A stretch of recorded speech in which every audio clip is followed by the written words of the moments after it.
Welcome to Journey Through the Gate, your paranormal portal podcast, as we delve into the many questions and wonders brought on by the supernatural experience.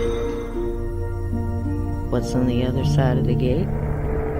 Let's find out together.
Hey everybody, guess what we got for you tonight? Yep, that's right, he's back, my old rattlesnake buddy, and it's just so wonderful to see people go out and have a good time and then get back home safe. So here he is tonight, folks, and I couldn't be happier. Here he is, Steve Stockton. Hi, buddy. Hey, everybody. How you doing? This is awesome. Good to be back with you. I didn't know if I would be able to make it Monday night, but here I am. So. Here he is. And it's awesome. It's so good. Like I said, when you want everybody to have a good time, but you're hoping that they get home safe and that they had everything. It was everything they thought it would be. So it's so good to have you back. But we do have some news from Blue Crossroads tonight. If you wanted to mention that. Yeah, unfortunately, got some news about Ghost Dragon ZW. He's apparently had some sort of medical emergency. Don't know what the status or the prognosis is, but I'd like to observe a moment of silence for him and his family. Whoever your higher power is, say a few words for our friend.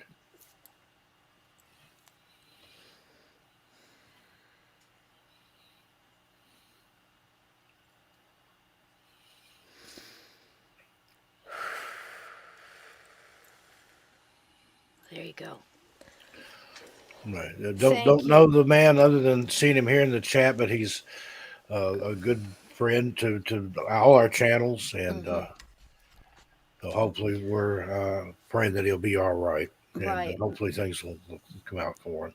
We always all we know is he was found unresponsive, but he was still breathing as far as I know. So gosh, so if anybody has any word during this, don't hesitate to put it in the chat. If we get an update, that's absolutely fine. And yeah, please let us know. Please let us know, because and that goes on for the rest of the week too. DM me, DM Steve, let us know. I'm sure you'll hear Steve, but yeah, let's just keep Ghost Dragon Z in our thoughts and prayers and lift them up. I've seen it work. I've seen it pull miracles. Oh, absolutely. Don't ever tell me it don't. So on an absolutely lighter note, the best thing that you can do for people, in any times of hard times, is just keep living, keep hoping, keep smiling, keep laughing. I know that's the hardest thing, but you ask any combat soldier how many times, hey, Jackie, welcome in. I hope you saw last night. I showed off all your lovely things you sent me, and I cannot thank you enough. And Mr. Dickens absolutely loved the box. I just think you're wonderful for doing that, and it just means the world to me. Buy the cat something, they want the box that it came in to play with. That was it. Mom, get all this stuff out of this box. Jackie sent me a box. So thank you so much, darling. It's a cat condo. Yeah, it was absolutely wonderful. But yeah, so tonight we're going to hear about your fantastic trip. So you just got back today, right? Yeah, pulled in early this morning. Nice. Drove back from San Francisco, drove up the California coast. Yeah. But going backwards here. Yeah, Sandy flew into Portland from New Mexico. and rented a car. And we were supposed to get a some type of I like an all-wheel drive hatchback, some Hmm. kind of Nissan something or other. But her flight coming out of Albuquerque delayed, so she was late getting here. And then she gets to the rental car place here in Portland, and they had given her car away like an hour before. So the only things they had left were a minivan and a Mustang convertible. and, and she's I'll like, take the I'm not Mustang, driving please. a box all the way to San Right. Francisco and back. So we got the Mustang convertible. It was a little tight with all the luggage we had. I had two big bags. She had two big bags. I had some smaller camera bags and stuff like that. And we had Mr. Mulder with us. But Fantastic. we all fit in there and had a great time. Made it just fine. It's not a bad drive. I've actually driven farther. I used to do Knoxville to Orlando, Florida. That's about 12, 13 hours one way, depending on how long it takes you to get through Atlanta. So we had a good time. We actually stopped about halfway down and spent the night and then pulled into San Francisco Friday morning. Just awesome. And Just then at the UFO convention, I was the headliner Friday night. Dave Scott went on first and had another guy speak after him. I can't remember his name, Neil something or other. I apologize if he's listening. And then I went on, and I'm not really a UFO person, and I prefaced my talk with that when I was a kid, like in 1973, when that UFO flap came through, it was had a lot of good family memories. We would go up on the highest hill around where we lived on Friday, Saturday night and watch the skies. And mom, dad, my brother, his family, everybody. So I have good memories of UFOs, but I just kind of moved away from that, or the things ex- that revealed themselves to me weren't a part of that. More into the paranormal and the cryptids and things like that, just plain old ghost stories. But in doing research for these videos that we do on missing persons and mysteries, found out that sometimes there's an overlap. There's a lot of similarities between people that have gone missing that do make it out and make it back. Sometimes they have missing time. They don't know how they got from one place to another. A lot of times you have small children, very small children, that disappear, maybe wearing only a diaper, and then they're found a few days away, several miles away, but their feet aren't cut, bruised, dirty, anything like that. So how did they get there? right. Well, there is some overlap between abduction memories or lack thereof and the missing, and that was what I gave my talk on. I drew a parallel in that, and I talked. I had an hour to speak, and I looked at my watch wrong and talked about an hour and 15 minutes. Initially, I was supposed to go from I think 7:30 to 8:30, and then they moved the other guy, added him to that day, and bumped me up for 8:45 to 9:45. I snuck a look at the time; it was 9:50, and I thought, "Oh, I've got 10 more minutes." I don't know where I got the idea that I had to go to 10 o'clock. And Sandy's in the back, like pointing at her watch, like "You're over, you're over." You're over. But That's I had a good amazing. time. Had some great people there. People that a lot of them knew of me, subscribers to the channel, people that listen to me. Anyway, they enjoyed the talk. They laughed in all the right places and oohed and awed in all the right places. So I reckon I did a good job. And I did get a huge round of applause at Oh, the end of it. Had people coming up, clapping me on the back, shaking my hand. isn't it Uh, wonderful? yeah, and then even the next day, I was wandering around out in the lobby with I'd taken Mulder outside, and Sandy and I went out and smoked several times and things, and people were coming up to me and asking for an autograph and wanting selfies with me and stuff. And I'm not used to all that. I mean, I can get Wow. used to it, I suppose. But I get used to it, I suppose. I took a few books with me. I took a box of books down. But the vendor room was really crowded, and it was exclusively UFO stuff, and I felt out of place. I ended up, I gave a few sets of books away, but that was it. I didn't spend any time in the vendor room. I was like, I want to go out and hit San Francisco. So Nice. Saturday during the day, we went out early, Now I've got your and pictures. If I've got any of the pictures that I don't that remember what I sent you there. well, if you want to stick them up there, or do you want to just Yeah, keep just stick them up there. This is just a few pictures. I took a lot right, of pictures. I shot a lot of video. right? I think I sent Cisco 7. A lot of them are on my Facebook page. So Yep. if you follow me on Facebook or just want to go look over there, it's on my profile's public anyway. Glenn says you've become a rock star. See, he's always been a rock star. He just didn't get out there to hear the I applause. just rockstar and I didn't know it. Didn't know it. There you go. That's so cool. So the first one is this here that you sent me. That looks interesting. The Legend of Bigfoot. So Now was this going in, or was this that someplace was else? on the way back. Like I said, we went up through Northern California there along the coast, Highway 101, which there's all manner of strangeness up there. There's Bigfoot, other cryptids, UFOs, missing people.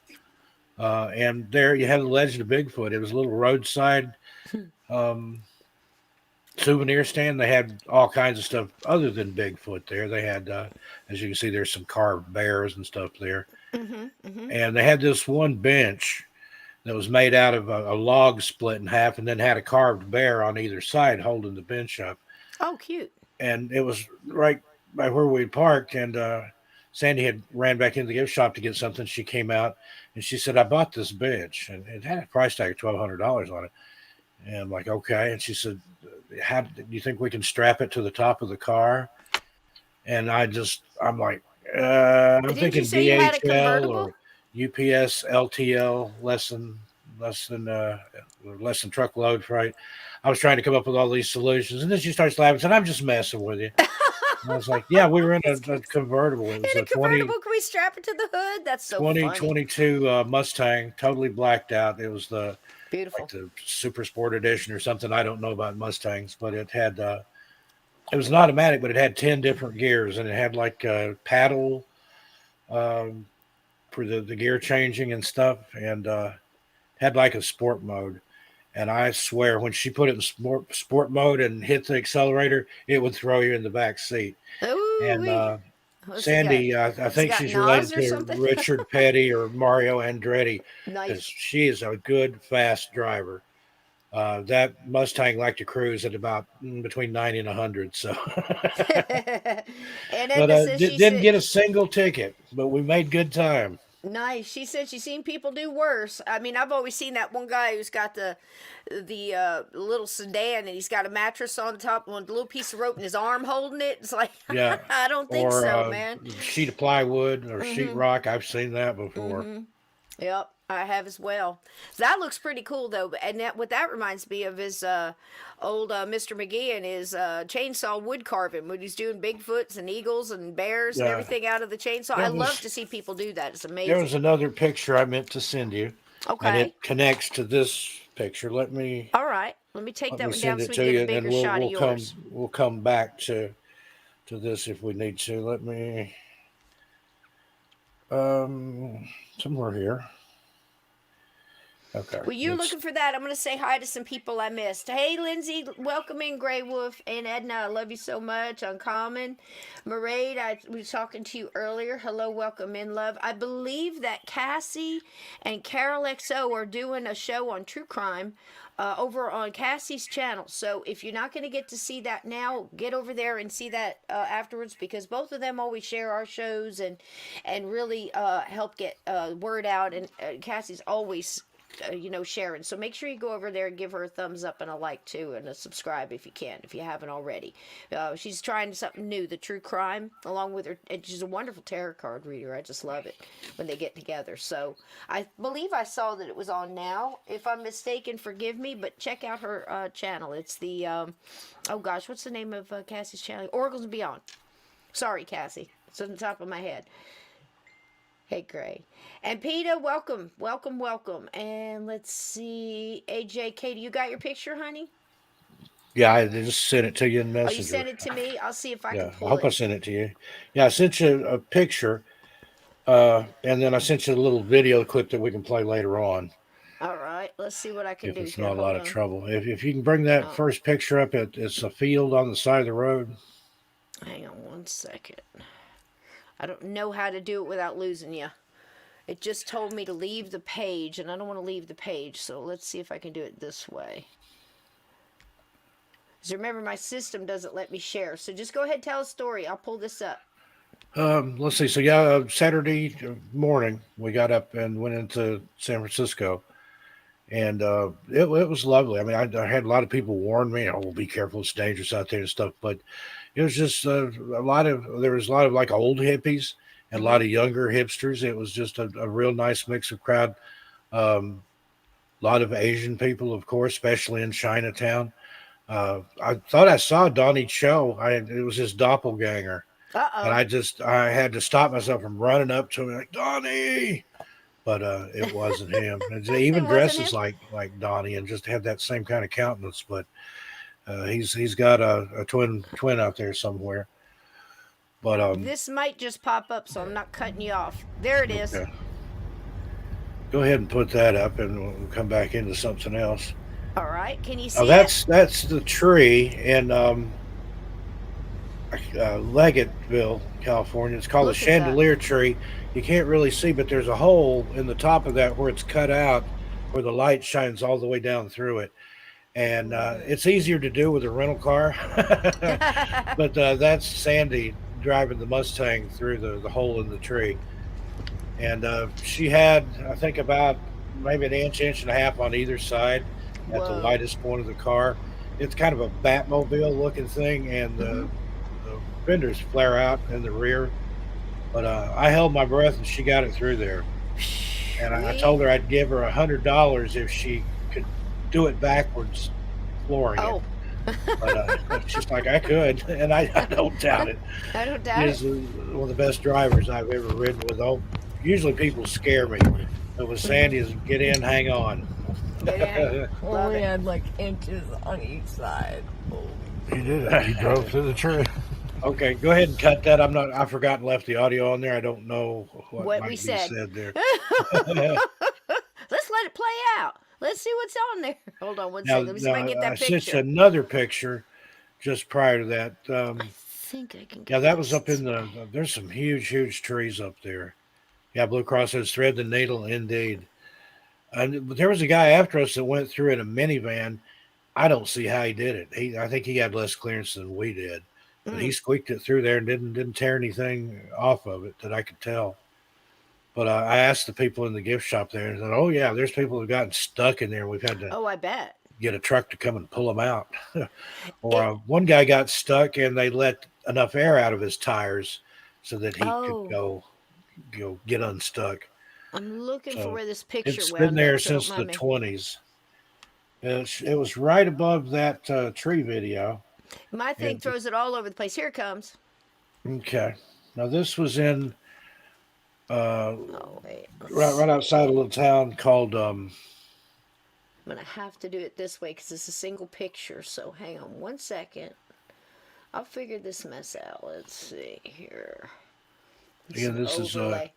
it's either Mendocino County or Humboldt County. That's the two cool places to go up there. I got a bunch of stickers and stuff back, and I got a hat with 101 on it, but it's known as a strange highway. There's a sign as you go into one area where it says you're entering the area 101, and it has aliens and stuff painted on it. All right, I got it. Here she comes. Hey, there's Connor. Connor, I've been up there with your brother Bigfoot. Is that what I think it is, Steve? That is exactly what you think that is. That's right outside of I think it's Laytonville. I'd have to look. Okay. That is a golden toilet, Nice. and it's sitting right out in the middle of an open field on the side of the road. I was looking at something on the other side of the road, and Sandy says, "Holy, that was a toilet out in the field out there." Amazing. I'm like, "Nuh-uh." And she's like, "I got to go back and look at that, get a picture of it." So turned around, went back. Sure enough, there's a gold toilet sitting out in a field beside the road. Nothing else around. Well, when we went on down the road to that gift shop, the Legend of Bigfoot gift shop, they had a coffee mug in the shape of a golden toilet, and it said Laytonville, California on it. And I asked the girl behind the counter. She said, "Yeah, that's legendary here." She said it's been out there for a long time, and she went on and told a story about her cousin, who is female, that for reasons known only to herself, used it one night and actually took a dump in it. So there's some fun people up in Northern California. Right, right. But I that's just the trees. I would love, before I go, I would love to see the redwood, oh, forest it's and stuff. redwood forest is beautiful. Those I mean those trees giant. Oh, you saw that one there that you can drive through, and they cut that. I think carved that out there in like 1920s, 1922, It's something like amazing, that. The Chandelier Tree. But absolutely there's bigger amazing. trees than that. It's incredible, and it will really put you in awe of nature and all her grandeur when you're standing next to a tree and you feel like a piss ant standing next to a stalk of Right, celery or something. It's like it's amazing. you You have to know, lean way back and look all the way up to see if you can see the top of the tree. I saw a chat go by here. I think it was a question for you. I didn't want to miss it, but it was one I was looking for the pictures. Somebody's saying something about Zillafoot. Is that you, Donnie? Saying something about Zillafoot's a great movie. Um, Welcome in Eric and Dylan. Thank you so much, and thank you, Donnie and Laura and Dylan for Yeah, last night say came hi in. to Dylan, Laura. There's Monica Device. Hey there. Hello, Monica. Welcome in. Welcome in. Welcome Uh, in. Welcome in. Chris, how Monica you doing? lives in Pennsylvania, and I'm trying to talk her into going to the Gettysburg Bash with us. Oh, absolutely, absolutely. Come on along. It smells good in the redwoods. Linda's saying.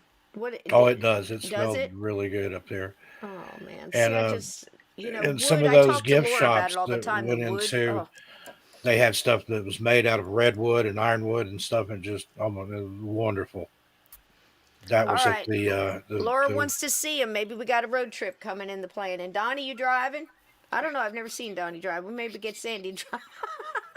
I don't know. It sounds like fun. Golden toilet. Now, did they tell you how it got there? And no, I think it just appeared there. If I'm gonna have to look. There's apparently a legend of it, but apparently it just showed up there. hmm And oh, so it's a mystery. It's a mystery as well. mystery toilet, a mystery wrapped inside an enigma, wrapped in a porcelain bowl. That's amazing. I mean, I'm But surprised they don't have flowers growing out of the tank or something like yeah, some wild especially if poppies or people something. use it. Oh my! I wouldn't I'm in California. I wouldn't doubt somebody's using that that's all. thing. Well, like I said, the girl at the gift shop, she claimed her cousin used it one night. I don't know if it was on a dare or if she just needed to go to the bathroom really bad. I can imagine the Laura, thing. I'm considering my options there. I'm going to There you see go. Considering is if I good. can make it to the dash. But Donnie says he's a conservative driver. Fantastic. Comes about okay. So yes, that was a great interview there, Eric. And he just talked to Mark Nesbitt about Gettysburg, and he's going to try to come to the Battlefield Bash this year. I hope you do. You got to meet Mark in person with Carol and such a wealth of knowledge. And I don't know if he'll have the bookstore and everything there because I know they were selling it to a really nice couple, but that whole last 2 years happened and that slowed things down. So I'm not sure what state that'll be in, but they still have the candlelight tours. It's just somebody else is taking it over, yeah, but they have it'd all be a that wonderful ball. stuff. I think Absolutely, one and all have a good time. Monica, I believe you would love it. She's never been to absolutely. anything like that, and I think it'd be a great time. Yeah, and I don't know if you can stay at the Hoover this year. Last year, because the Berries run both, they had they wanted to be at both places and they couldn't do it. So I would say that, just try to get your room now at the Wyndham. You have to tell them that it's for the Gettysburg Bash because there's special prices, okay? So if you guys are interested at all, go on Pam Barry's Facebook page or look up a Gettysburg Battlefield Bash. And I know the people that are in charge of this, all of the proceeds go to wounded vets and children with terminal illness, and they have everybody comes there. The whole weekend is all about that. All Everything we for do is good for that. causes, Yep, indeed. and lots of ghosts, paranormal investigation, Bigfoot, just everything you can imagine. So there you go. All right. Sounds great. But yeah, they did a great show for me last night. They just pulled it out of, and we're talking pirates. We even had a lady that married a 300-year-old pirate, Steve. What a story. I met some people in San Francisco at the convention that there's a lady there that's married to an alien, but you can't see him. Oh yes, and the coincidence was Laura was saying today. She shared it to me and said that Eric's podcast that dropped this morning, his episode, actually had that story in it about the lady who married the ghost. So it's just the timing is so weird, isn't it? Always. So there's Always. little synchronicities like that, you know. Uh, Yeah, AJK, and I they did happen. spend between that gift shop and the drive-through tree gift shop. I dropped several $100s. I got a Legend of Bigfoot T-shirt. I should have worn that tonight. Instead, I got Stevie Nicks on. Hey, Uh-oh. something Well, wrong with Stevie. hey, nothing happens to Stevie Nicks, okay? Oh, wait, roll it back, roll it back. There we go. Hey, she's Because we just never 73. said We it. got to be careful. Oh, jeez. Oh, Yoko and Ono. just as an aside, thoughts and prayers go out to Taylor Hawkins' family. Yes, Drummer for the Foo absolutely. Fighters passed away. I mean, I don't know what just flashed on my screen there, but I saw something. I'll have to go watch the replay now. Something But just yeah, flashed. Taylor passed away in Columbia shortly before concert, a couple of days before concert. One of my favorite drummers, and just always seems such a happy, fun guy. And Mm.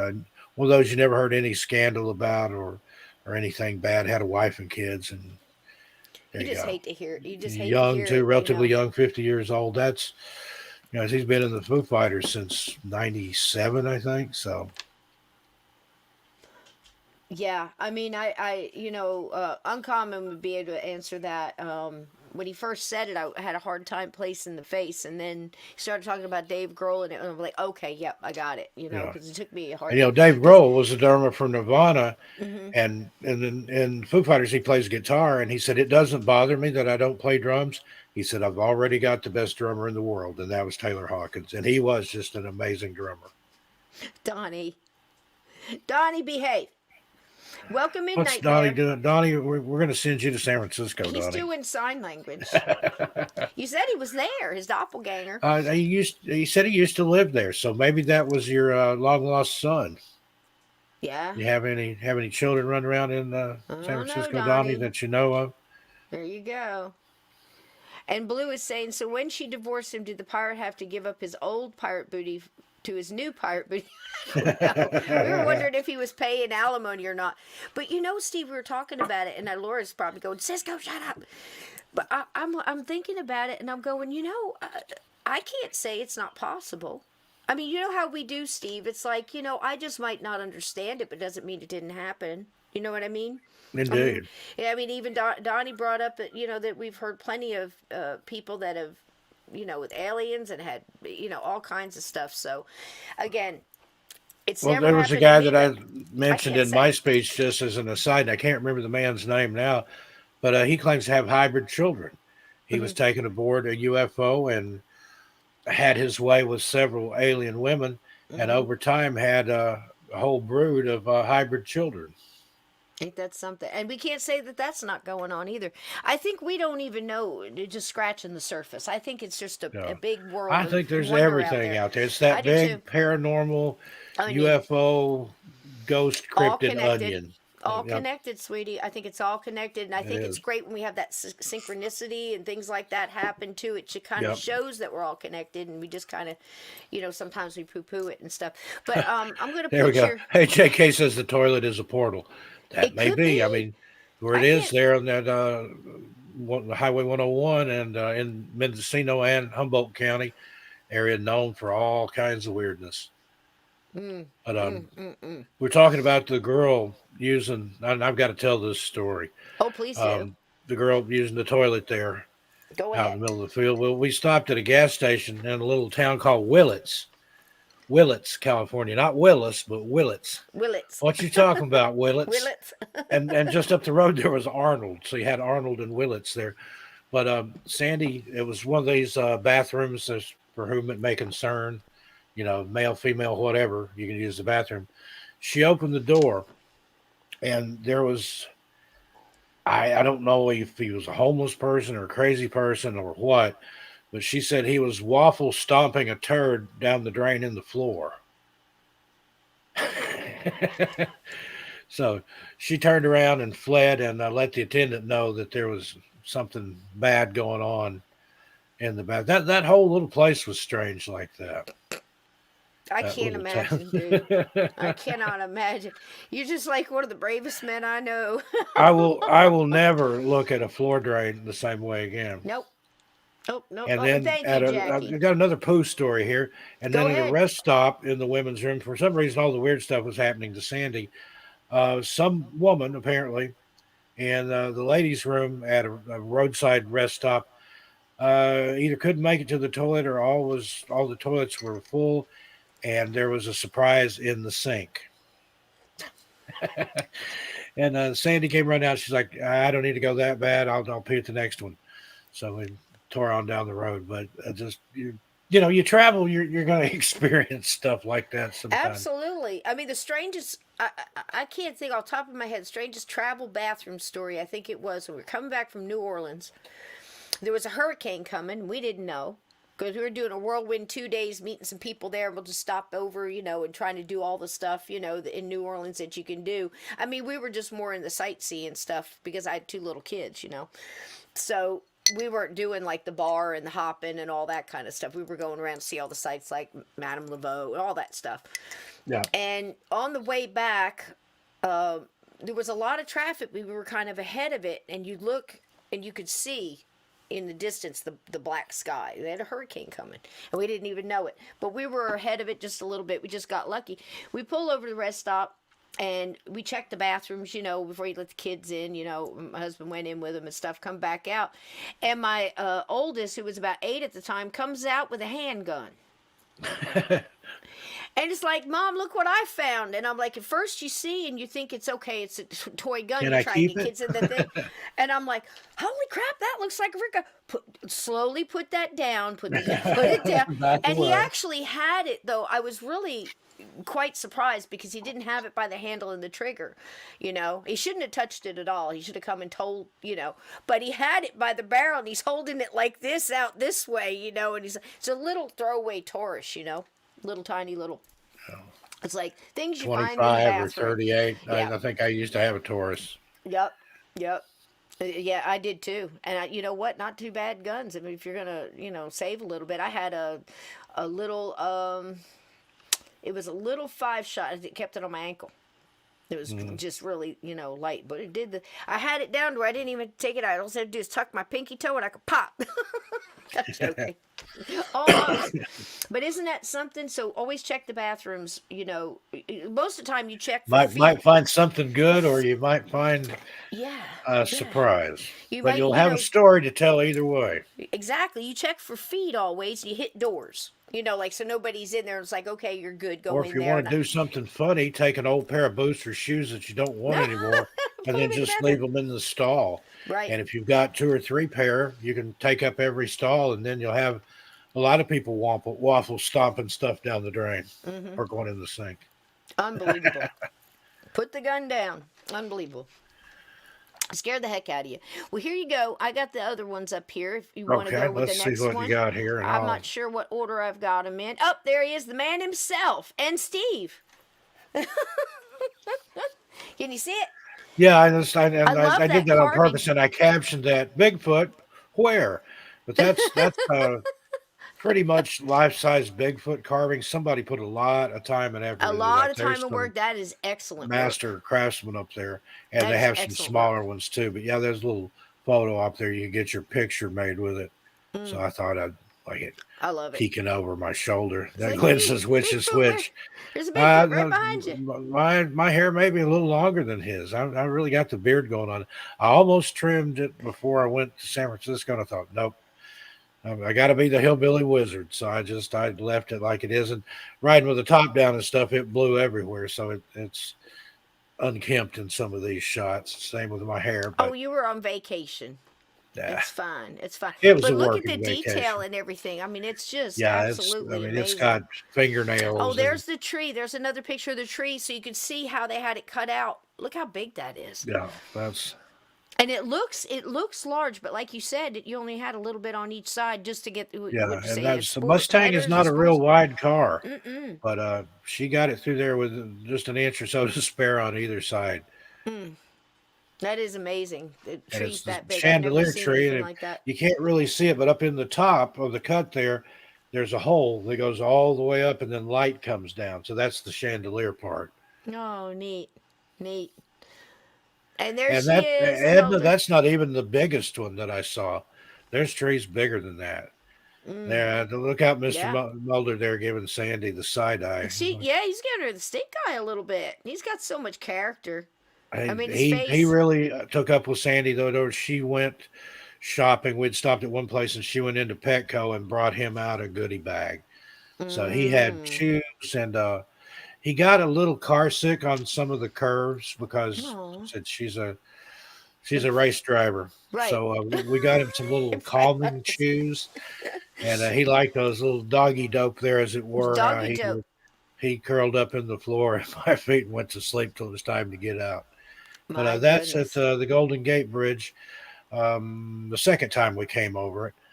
Also uh, did the Bay Bridge on the way into town. Came through Berkeley and then into the edge of Oakland and across the Bay Bridge into San Francisco. And then we'd gone out on Saturday and drove over the Golden Gate and then did it again on the way out of town. First time we went all the way up to Sausalito, and just it's beautiful. Just every direction you look out there, there's something fantastic to see. I didn't get any pictures, but we went up in the hill streets, Hmm.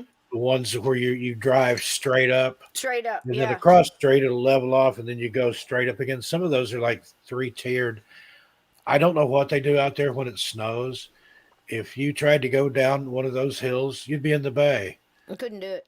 I couldn't do it. Or, I hope you I have a can't good do this parking angle brake stuff. anyway. Mm, yeah, I had a little bit of that out on in Alabama, on the mountains and stuff. We're trying to put in It's in like ground pools and stuff. it It's like looks like crazy. 45 degrees. I don't know Yeah, what the angle of those is, but when you're going up it looks like you're going straight up. mm. That's the ones in the cop I shows just love his face. back in the 70s, San the streets of Francisco. San Francisco, Yeah, Ironside, some of those where the cops are chasing the bad guy and the cars get airborne. You could right. do it there without much effort.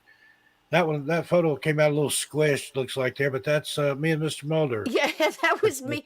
I'm trying to Golden put it Gate on the Bridge. card, so I'm the one who drug it out, trying to make it look bigger. And I was like doing it 5 minutes before the show. So, but I got to tell you, I wish I could use this for my Christmas card. I absolutely love this picture. Look at how regal Mulder looks. I mean, he's just like he knows everything that's going on. It's He's just he's amazing. looking at Sandy. He's just like, Yeah. hurry up and take the damn picture. I'm hungry. I want a treat. I want some I more just doggy dope. absolutely, I love it. I absolutely love it. That's my favorite picture. I'm keeping that one forever. And you sent me that, I was just smiling big. I was like, man, he's having such a good And time. so yeah, did I have another one in there? There's Let me another one see. of me that I really like, and I put a 3D version of it on Facebook. Let me see if I can find See it the one here. with the street sign? Oh wait, yeah, maybe I got that. Hang on, let me see. I thought I got it. If I don't have it here, send it to you. I might have missed that in the downloads, hon, but I did see it. Let me see here. No, that one's not it. I don't think I have it. I didn't download it. Let me go back and do it. Tell a story. Well, This one will take a lot Stockton less. is a common name in California, and that's some of my relatives. They started out in the New England area and around New York, New Jersey, up in there. Part of them came south, and the rest of them headed west. That's where Stockton, California came from.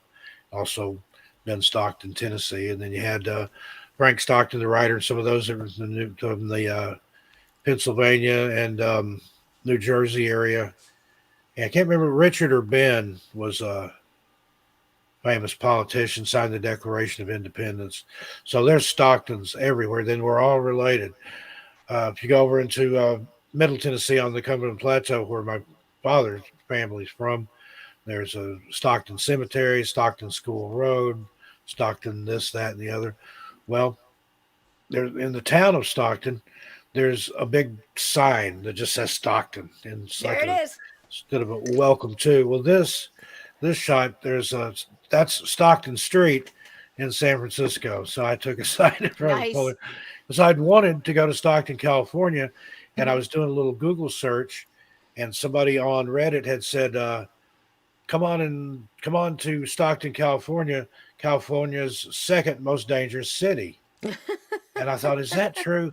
So I Googled it, and I like Google what is the second most dangerous city in California, and it came back with something else. I thought, see, there, Stockton's not the second most dangerous place. So I Googled the 10 most dangerous cities in California, and Stockton was number one. That's why it was no longer number two.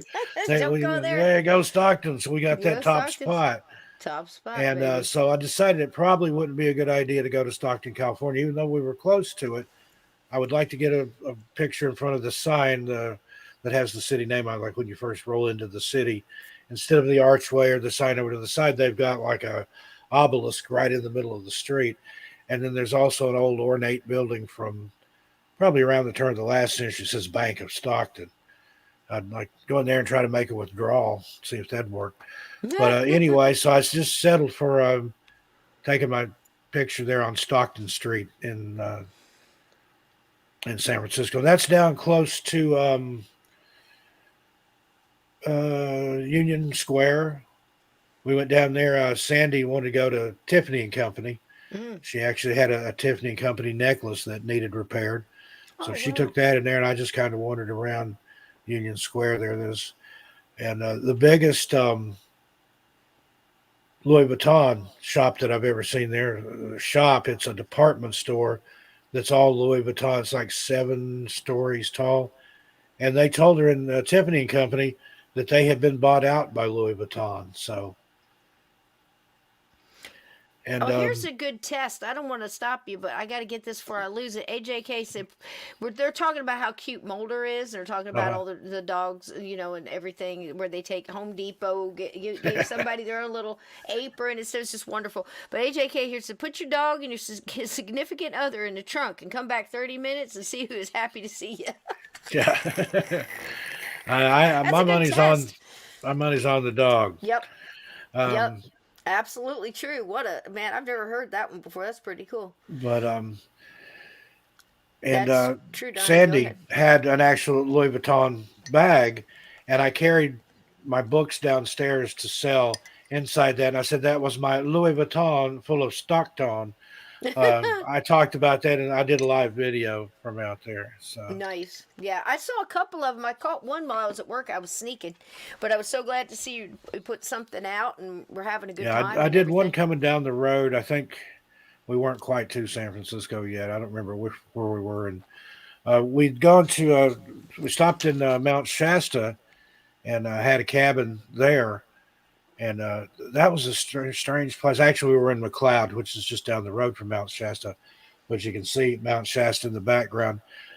There's another picture. Glenn. Yep, I got it. I pulled it. I just wanted to wait. A lot of those Stocktons were robber barons, unfortunately, because it's only unfortunate because they didn't leave me any of it.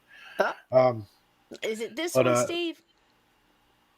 It should be Mount Shasta. Is that her? Yep.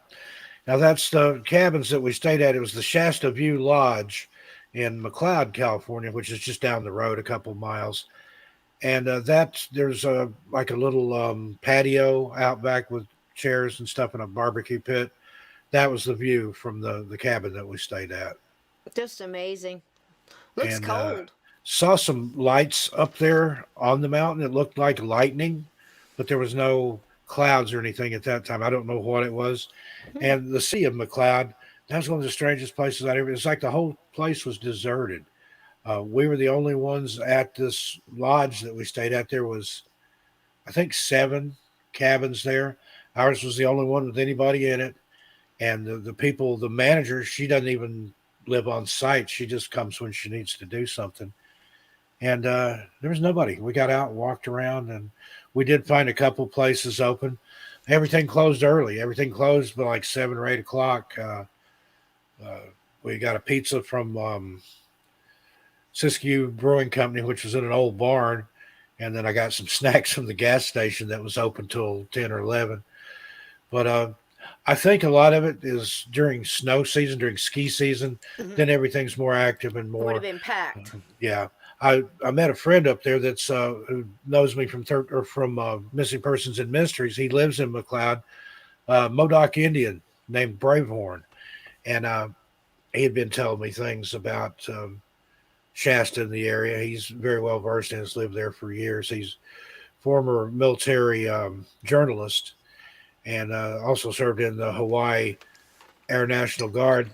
Maui got a little too peoply for him, so he went to the other extreme and lives in McLeod now. Met him on I'm getting my days confused. But met him Friday morning when we left out of Shasta area to drive on to San Francisco. Took him a bag of goodies. I gave him some missing persons and mystery stickers. And if you pass by the Golden Gate Bridge, some damn vandal Uh-oh. put these on every place you could put them on where there was already stickers. All So I don't know right. what that was. I like those. That's cute. Missing persons and mysteries. There I'm it going to is. have some of these available. My PO box is coming, so Good. when I get the PO box, if you send me a self-addressed stamped envelope, I'll send you back a sticker for free. But yeah, I took him that had some stickers. I had some wool socks that I bought and didn't like. I'd only tried one pair. I gave him the rest of them. He's a hiker, avid hiker. Right. Appreciated those. Oh, that's Two nice. packs of American Spirit cigarettes, which that's traditional greeting or a gift Tobacco. to a You can Native never see American. mine Yeah, he because loved the tobacco, they and you he see gave my- me a you little see my pin. Native It's still American. in my luggage that he had There's- worn on his hat that had some Air National Guard pin. And I gave him some other stuff, some goodies and stuff. But going to go back. I'd meant to interview him and just simply ran out of time. But I'm going to go back up there at some point. And he's got a lot of stories to tell. And then he knows people from the American Legion that have seen Bigfoot. Another lady that has that tries to solve missing person cases in the areas and stuff. I really want to talk to her. So a lot of stuff already lined up for my next trip to Shasta. Nice. And now I wanted to ask first before I do that. Maraid's mom's dog Ozzy died yesterday, so lots of love your way. I mean, when we lose a pet, it's sometimes R.I.P. I would say Ozzy. it's more devastating than losing family members sometimes. He's you know? on You're Rainbow so close Bridge. to 'em. Yep, so He'll close be to 'em. waiting. He'll be waiting So for her. those little paws at the end of Stephen, our intro at the end there's little ghost paws, and that's for every single one of our babies that have crossed over before us. So American spirits are expensive, but I'm gonna tell you something. I went on them years ago, and I was doing I was probably a pack a day, maybe pack every 2 days. And when I went to American Spirit, they last so long and they go out. That's why you see me lighting them so much, because Yeah. I'll stop and they just go out, and I'll drink, smoke what I want, put it back in the pack. So they actually last longer. Plus, they don't have all the chemicals and everything else. Yeah. You do the organic ones. and you Organic don't crave them tobacco as and much. water are the That's only it. ingredients. That's why they're cleared. You can give them to elders, like you said. That's the natural thing. You would go and bring Yeah. American spirits were. And he liked was that. okay. He says, Yep. I'm part Cherokee. He's Modoc. And I said, this traditional native gift here. And he said, oh, yeah, that's absolutely perfect. Absolutely perfect. Yep. It's amazing, but yeah, and you wouldn't be able to do it with another brand if they weren't organic. You know what I mean? Yeah. It depends. The Yeah, traditional I used to native smoke the will get- Marlboros, and they'd burn up. You light it, fast. take 2 or 3 puffs, it's down to the filter. and there's so many and, chemicals in it to make you want another one like that. Yeah, but it's made these that are. way. I smoked the menthol ones, but they're made with organic tobacco. This isn't an endorsement. Kids don't smoke. Don't smoke, kids. Don't sneak your parents' cigarettes. But Yours shows yeah, up. Mine it's doesn't. There we go. Maybe it there's. says somewhere on there made with organic tobacco, and that's the only ingredients is organic tobacco and purified water. There's just a Purified little bit of water in there to keep it moist. Yep, they do it so you chain smoke them. That's right. Now, Donnie's Donnie, saying something yes. about weed there in the Yes. chat. Weed's I was natural. actually in Weed, California. All I right. didn't send you a picture of it, but I'll just hold it up to the screen here. Let me Go switch ahead, to baby. the live view so I can see what I'm doing here. Do Where's you my want me to pull gallery? it up? Did you just send it to me? I might have accidentally sent It's it to you. okay. I'll pull it up. I'll put it in the overlays. I can get them in that Well, way I may have quick. sent you something else. I'm not even Oh sure. Lord. My thumb. No, there's nothing on there like that. Um, Oh Lord. Let's see. but Weed, California, and they've embraced that whole name. There's like T-shirts with a marijuana leaf that says "I love weed," and then California down on the Right. bottom. Well, shoot, if it's going to sell a T-shirt. And I got to show you this. This is the weed rest area. I don't know if you can see that or not. So Hang on that's where you one. rest your weed. And then coming out of town, there was a truck with these big green bales on it, and I sent that picture to somebody. I said, "Look at these bales of weed." Oh my. And they were like, "Is it really?" And I'm like, "Well, they're bales." And I was in Weed, California, so yeah, that's bales of weed. Of weed. Is actually fresh cut Exactly funny. alfalfa or something, I think Yeah. there. Oh, I love But that smell. Fresh cut alfalfa. yeah, it was. Oh, wait a second. We have a public service announcement here from Blue. Kids don't smoke or marry dead pirates. But bump. I cut part of it off here, but Good advice. that was the ride. Oh, It was a nice. 2022 I'm Mustang surprised you didn't convertible, get totally rolled so blacked out. fast. I am shocked. Absolutely They shocked. couldn't catch us. Nice. That's the trick. If you're going to drive fast, just outrun all the accidents. Exactly. Good fun, man. So now, when you were there, when you left, was it last Monday? Yeah. So gosh, it's been a week already, Steve. You said that you had your encounter by the stop sign. I was wondering if you talked to anybody there about that, to compare I sightings. talked to my guy there, my Modoc Indian friend, Okay. Bravehorn, and it's funny because he and I had just been talking about Bigfoot, and he didn't say anything to me, but he told me when I started telling the story. He's like nodding his head. He's like, mm-hmm. He said, "I let the Bigfoot people know that it was okay for you to see them." So there you go. And I had my first sighting ever. Wow. And the way I described it, he said, yeah, and he said that they're oily. Their fur is kind of oily, and you'll see that sheen Like a duck. on it like that. And I described, how it was just kind of walking down the middle of the street, and it was. I still haven't gone up there and measured that pole where the stop sign is, but I watch normal sized people walk by there, and they're not even close to the stop sign part of the pole. And this thing's head was about maybe a third or halfway up of the stop sign part. So it was, I'm guessing, around 7 or 8 feet tall. I'll go check it out for sure and measure it. But it was big and hairy. I didn't catch the smell, but where I live, the river is behind me. So the wind, the night air comes off the river and goes that way. So I wouldn't have smelled it unless I was on the other side of the street that I live on, up the hill there. But the only thing I can think of, I see deer out there a lot, walking in the road. I say street, but it's a country road. Right. I see deer out there. They come down my road here. If I leave the gate open, they'll get in the driveway. I see them in the neighbor's yard all the time.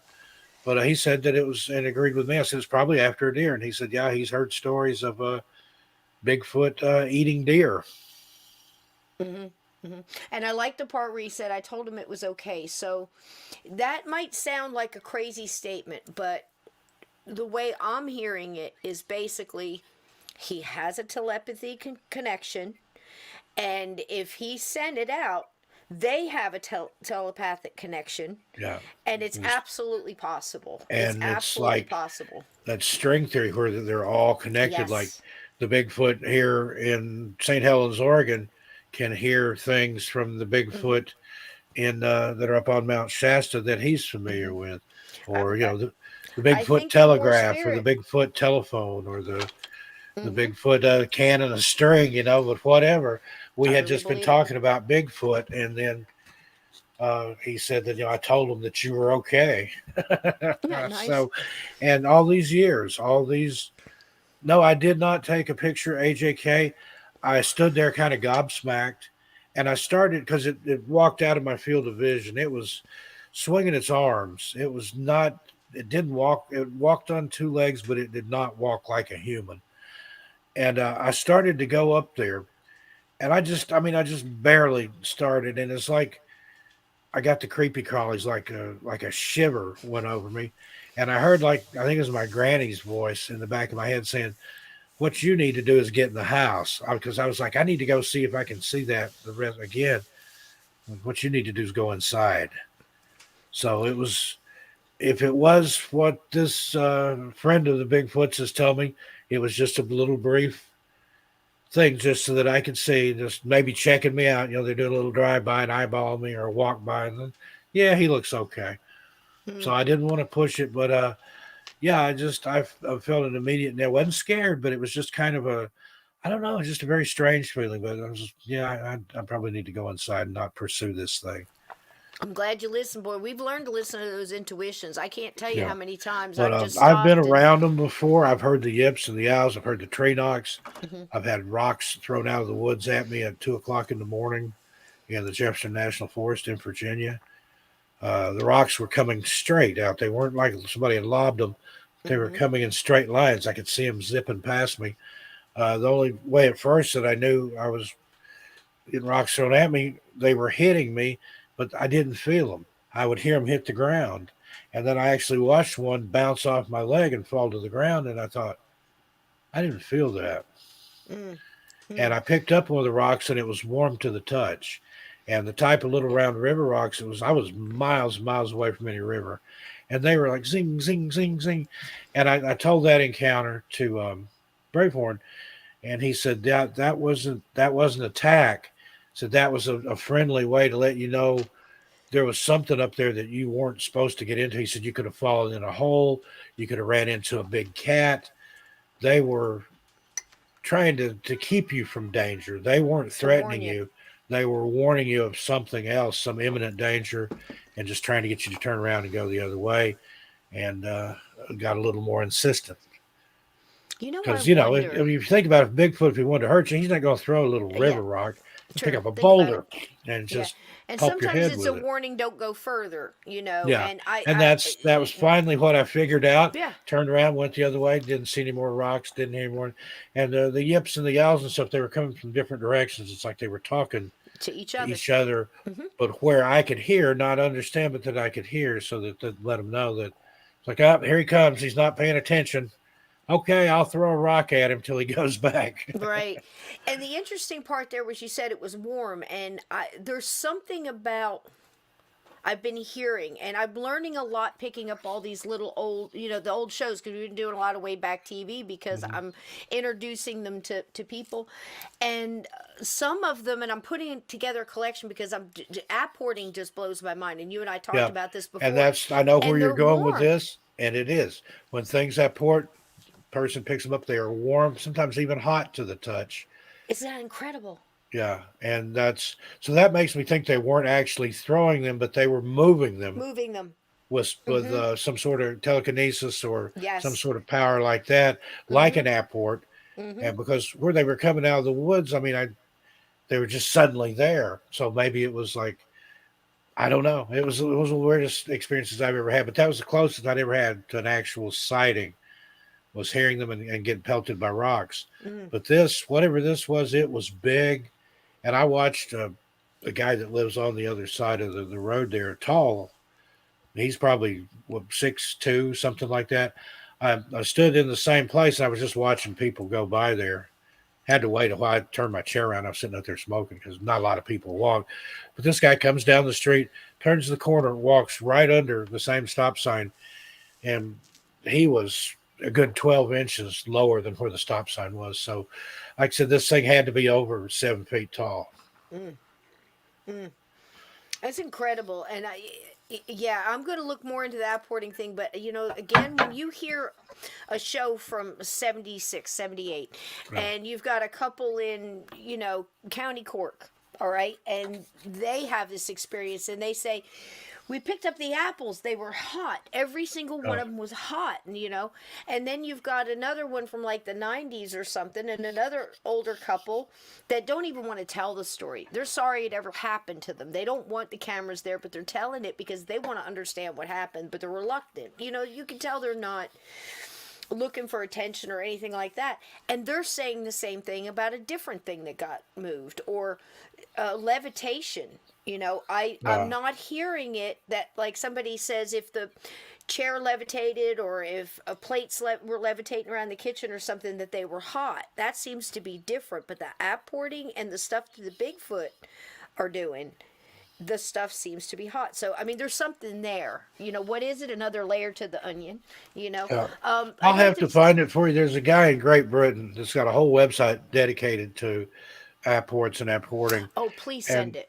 they've Maybe we talked can get about him how on. sometimes when things appear, there will be a flash, like a small flash of light, and a pop, an Yep. audible pop, and Like then the black something eyed appear, kids. and then it has heat to it, like whatever that flash is, it was superheated, Superheated. or say like breaking the sound barrier when it makes that pop, and then very interesting. Incredible. Yeah, find that and send it to me, man. We'll do a whole show on. I'm gathering little clips here and there because that's the stuff that absolutely fascinates me. That over the decades, these people are telling. And again, they get lost to whatever. And I was talking to Laura about it the other day. I said sometimes when they get to be 25, 30 years old, some people won't pick up the copyright. So, like, Steve and I'll go through like he did for me for Valentine's and found that the time of their lives at Abbott and Costello, nobody bothered to pick it up. Some of the bigger ones, I'm sure they copyrighted and paid for.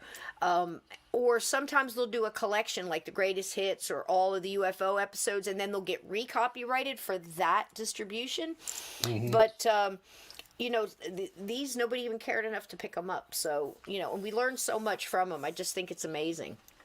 But yeah, absolutely send that to me. We'll do something on that because Yeah, I'm we're going to have still to digging search a for little harder answers. for it, and it was an oddly named website, like the Daily Apport or something like The that. Daily This Apport. British guy, and I've heard him speak, and he's got a collection. He's got like this little museum of things, of apports, of things that he's Well, found, and gosh, we'll sometimes get them things will on. just appear there. He said it's become like a hub.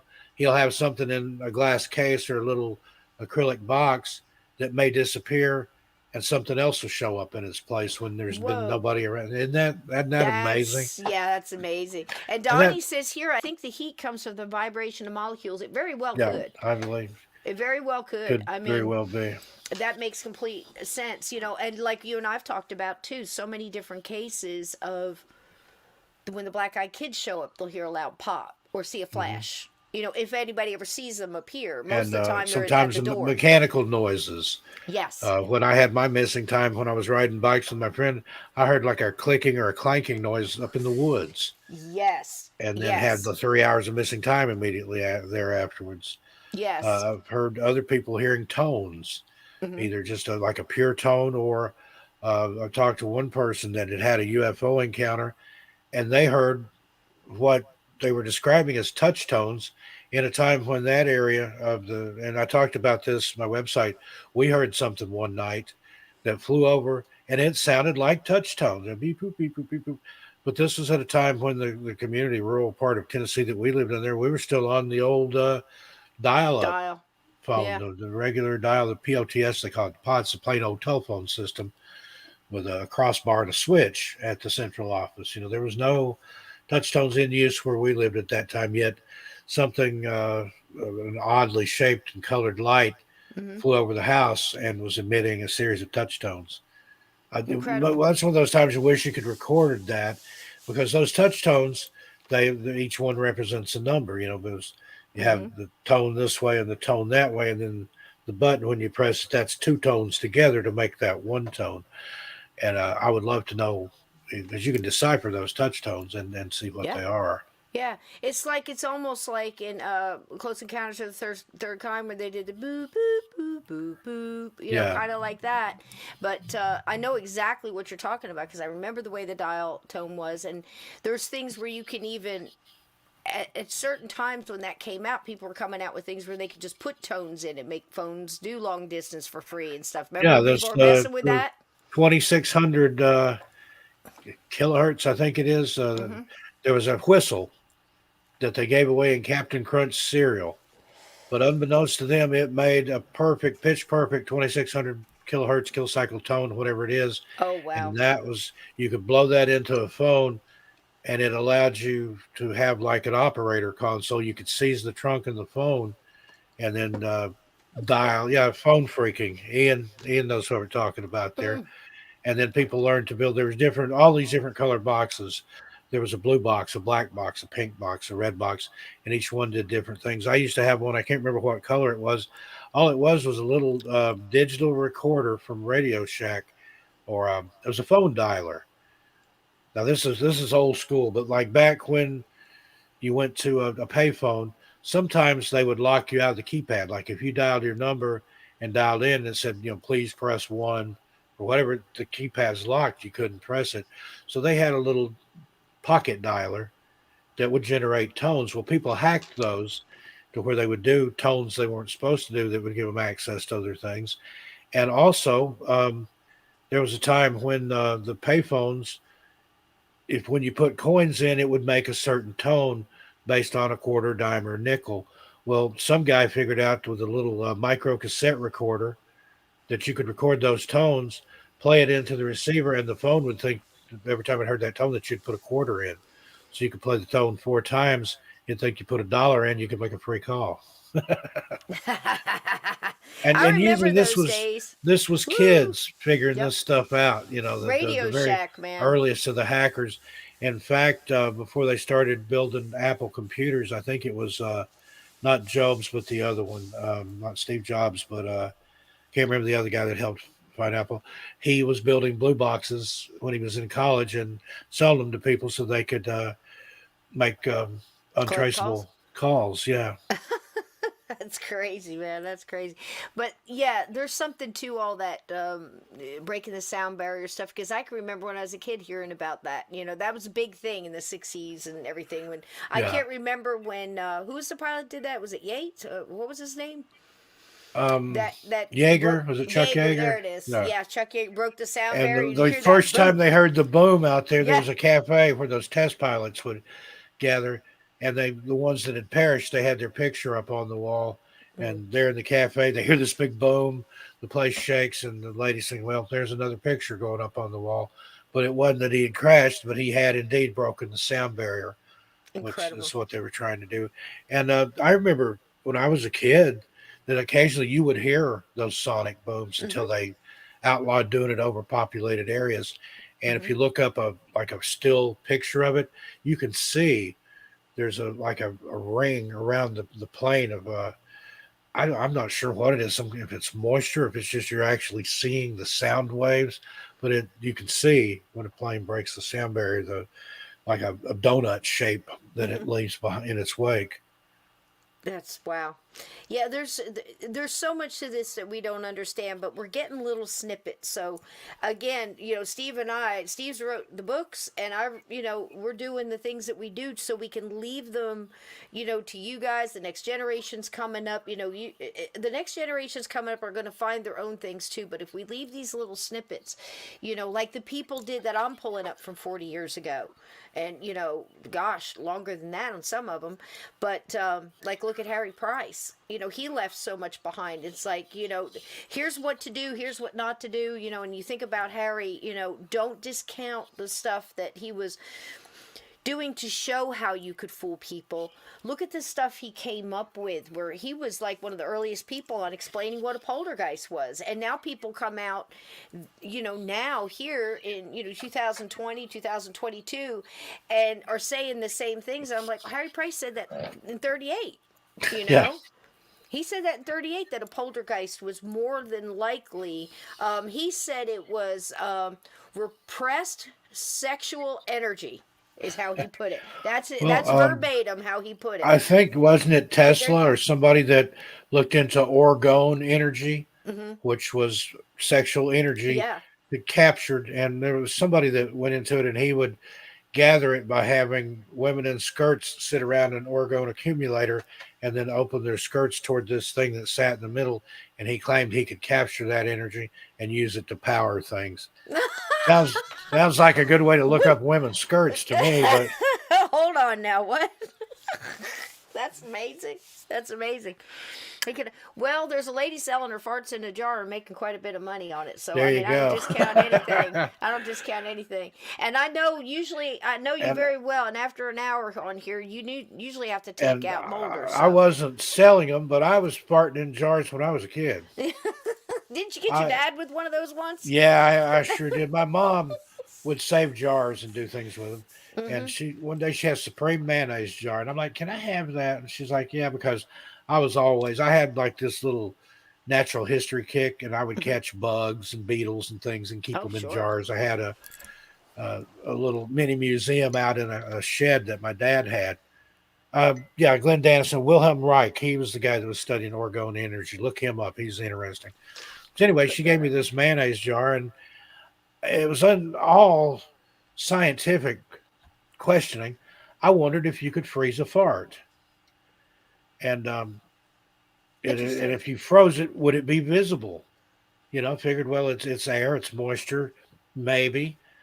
And so I farted in the jar, and it didn't work. You couldn't freeze it. And I've told this story before. Some of them in the chat already recognize this. They're too excited And about it. Three and it didn't exclamation work. points. But I noticed when I took the lid off, the fart was ready to come out.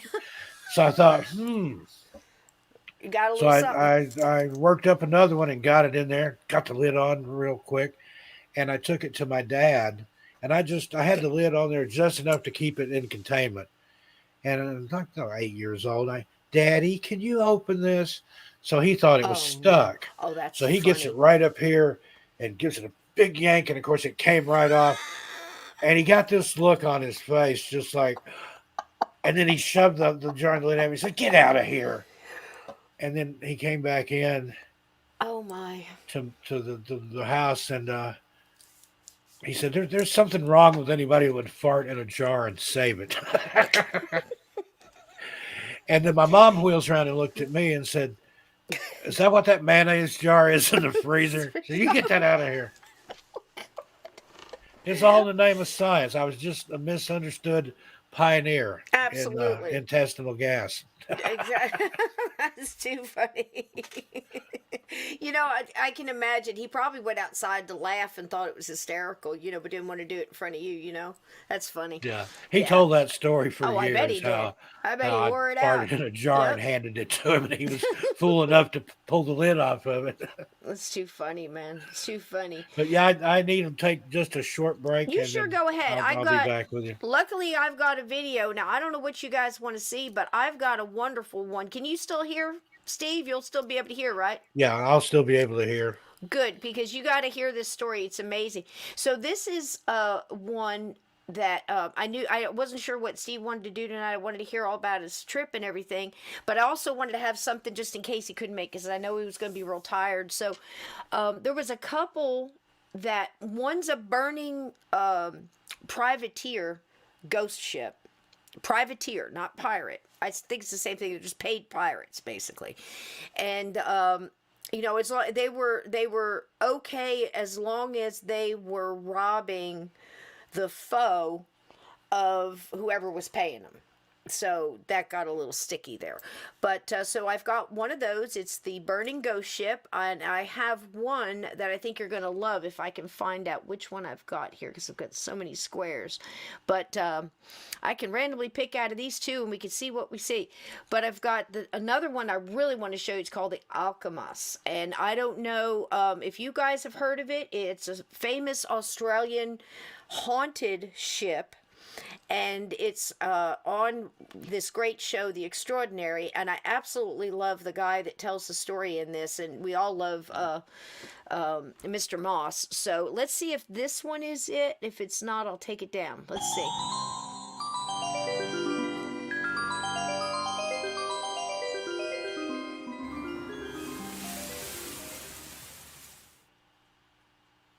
Okay, that one is the Unexplained. I'm going to save that one for you and go over here.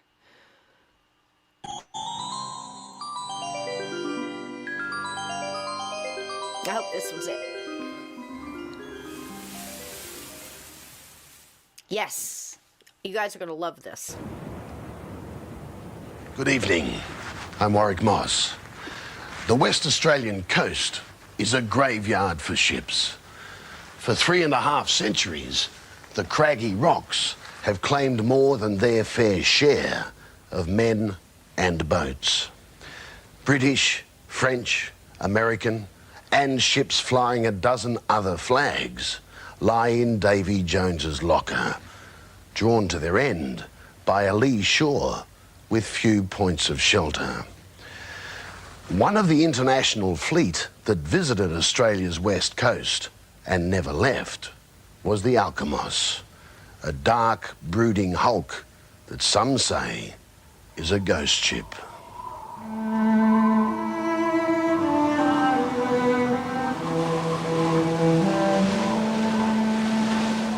A rusting, burnt-out hulk, etched against the evening sky. Once proud, the steamer Alkimos lies deserted off the Western Australian coast. But there are many who believe that on board there lurks an evil presence.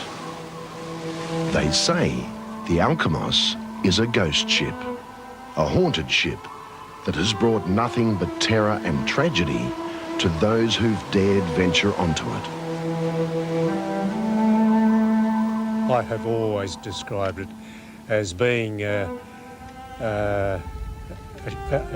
evil ship. Definitely an evil ship. I just love that man. The way he describes things, he's got a real good energy. And Jack Sue should know. He's one of Australia's most experienced scuba divers, a man who's spent decades investigating the Alkimos and its ghost, a ghost who goes by the name of Henry. Jack can't be certain, but he estimates that in the last 30 years or so, more than 20 people, directly or indirectly involved with this twisted wreck, have met untimely deaths. My advice is don't go. Whether they be divers or photographers or whatever.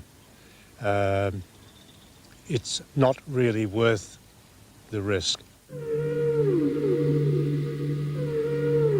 For almost 4 centuries, this stretch of water off Western Australia has been a graveyard for ships and their crews. From the galleons of days gone by to the giant oil tankers of today. The Alkimos joined the long list of casualties on March the 20th, 1963, when she went aground on a voyage from Indonesia. From that day on, there's been calamity after calamity. All attempts to salvage her have failed, and now she sits there with only her ghost for company. It's created so much unhappiness, so much sickness, so much hardship for people who've gone broke. There just hasn't been any end of it for 27 years. This is no place for anyone with a weak heart. That diary entry was written by a young American exchange student who took what he thought was a cushy part-time job as caretaker on the Alkimos. The diary convinced Jack Sue that there was more to this ship than meets the eye. I thought this was a bit of a farce at first, until I started reading the diary. And this young guy, Wayne Morgan, started off the diary by saying that how enthusiastic he was about going out on the ship as a caretaker, because he needed a suitable place to do some SWAT quietly, and also it gave him the opportunity to put some time into his favourite pastime, was line fishing. But that easy life would soon come to an abrupt and frightening end. The young American began hearing noises at night, began feeling a presence he couldn't see. He was so scared of moving around the ship. And of course the steps, he mentioned the steps above his cabin so many times that, it wasn't funny. 14th of July, 63, 10:15 p.m. Been down to the engine room, but never again. The eeriest place on the ship. From the time I left my cabin, I could hear footsteps following. I was scared out of my wits. There was no movement on the ship. It was a calm night, and all of a sudden, the doorway between the captain's cabin and the bridge slammed shut with a hell of a force. Wayne described it as though somebody had deliberately slammed the door. And he got such a hell of a fright, he dropped the torch, dropped the book, and he just fled in the opposite direction. Willy-nilly, he had no idea where he was going, but finished up down in the engine room and eventually found his way back to his cabin. But he said he vowed and declared then he would never go out at night again out of his cabin.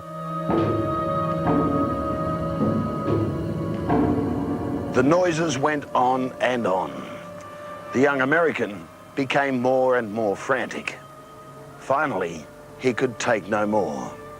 He left this cursed ship and was admitted to hospital, a psychiatric hospital. Henry the Ghost had claimed his first caretaker.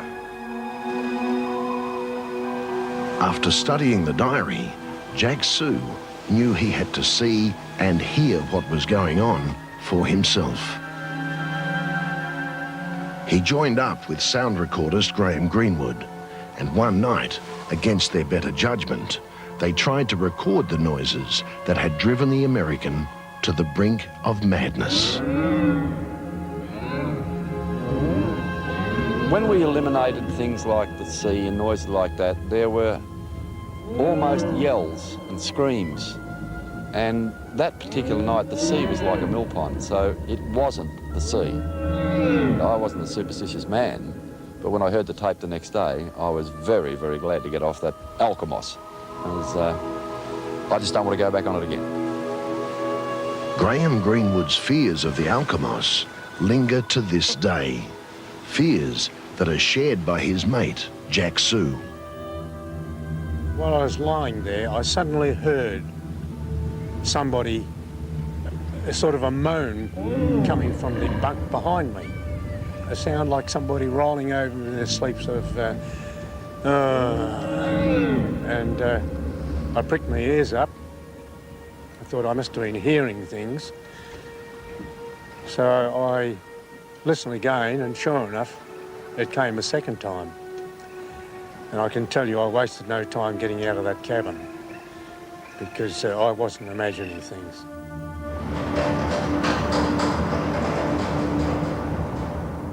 For a time, the owners of the Alkimos employed Filipino watchmen, but they didn't last long.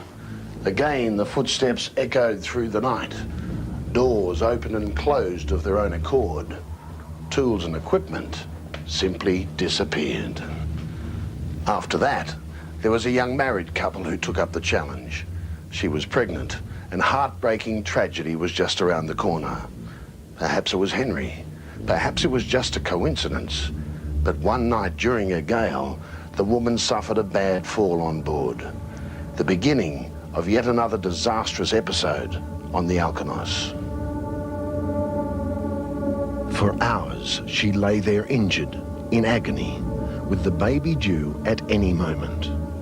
On shore, the rescue operation was underway, a rescue that couldn't come too soon. They eventually had to get four-wheel drives along to the beach, ambulance, police officers and other emergency crews, and they finally used a rocket to fire a line across from the beach and rig up a line along which they brought the woman off in a bosun's chair. She was then taken to hospital, of course, but she miscarried, and a premature dead baby was the result. They left the wreck shortly after. Many more caretakers were to be driven from this ghost ship. Sometimes it was the noises. Sometimes it was more specific. Cooking smells coming from the empty galley. The galley where there was no sign of food, and the stove was cold as ice. For more than 30 years, there's been speculation on what or who this ghost called Henry might be. A medium felt there'd been a murder on board. The dead had returned to haunt the living. At one stage, a priest was called in to exorcise the ghost. Unfortunately for him, he decided to do some fishing from the Alkimos deck before he tackled Henry. The sinker came straight back to him as though someone had picked it, caught it at the other end and hurled it back, and it hit him right in the middle of the forehead. And he had to be carted off to hospital to have stitches inserted, and wasn't a very, very well man, so he never got the opportunity to, I don't think he made any attempt to exorcise the ghost. And to the best of my knowledge... In Western Australia, the Alkimos and its ghost achieved a degree of fame. Or was it infamy? There were staunch believers, and even stauncher disbelievers, anxious to prove or disprove the legend. One of the skeptics was Perth radio announcer Ted Bull. Back in 1990, I thought, why don't I do something different for Halloween? And I looked around for ghost stories, for spooky houses and haunted things, and the thing that jumped out at me, of course, was the ghost ship, the Alkimos. Technically, everything was in order. Tests had proved beyond doubt there'd been no problems broadcasting from alongside the Alkimos that Halloween.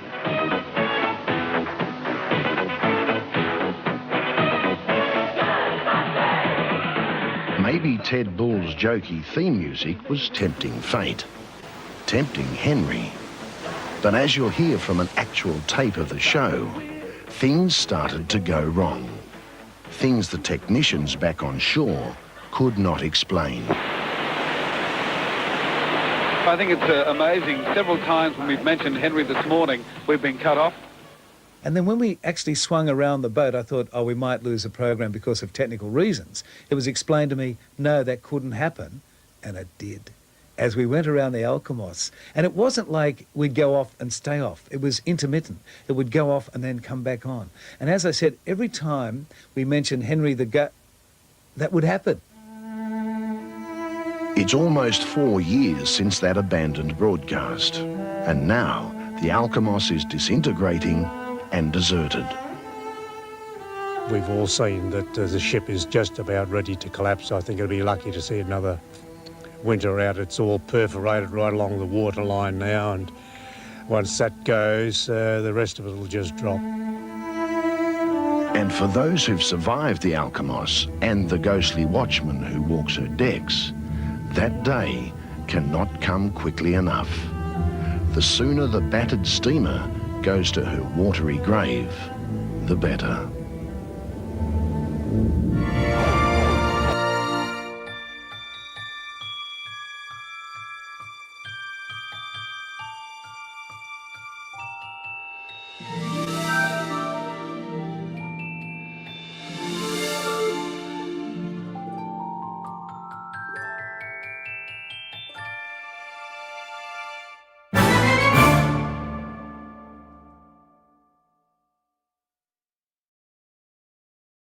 Well, there you go. Hell of a story, huh? Yeah, that was excellent. I had never heard that one before. Had you, Steve? No.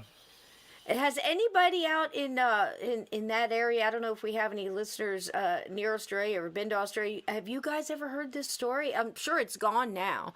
This was in, gosh, when was the Extraordinary out? I think 91 to 93. I'm starting to get these dates down. I believe I'm close, and I just love the guy.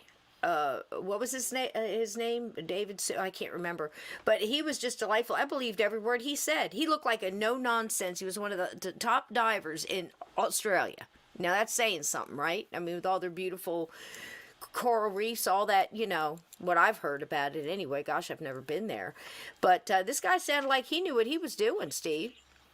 Yeah, indeed. And now a couple of different things. I love the stories that show us a little something different. First of all, what the hell are these people doing on this ship? Why do they need a caretaker? I could see a lighthouse caretaker. That's always bugged me because that's a real lonely, foreboding kind of job too. So many people go crazy. Like the guys that are people that live up in the smoke watch towers, where you have to climb up there, and True. Your job is to sit and watch the horizon for smoke in the national forests and stuff. I can imagine that would be, I don't.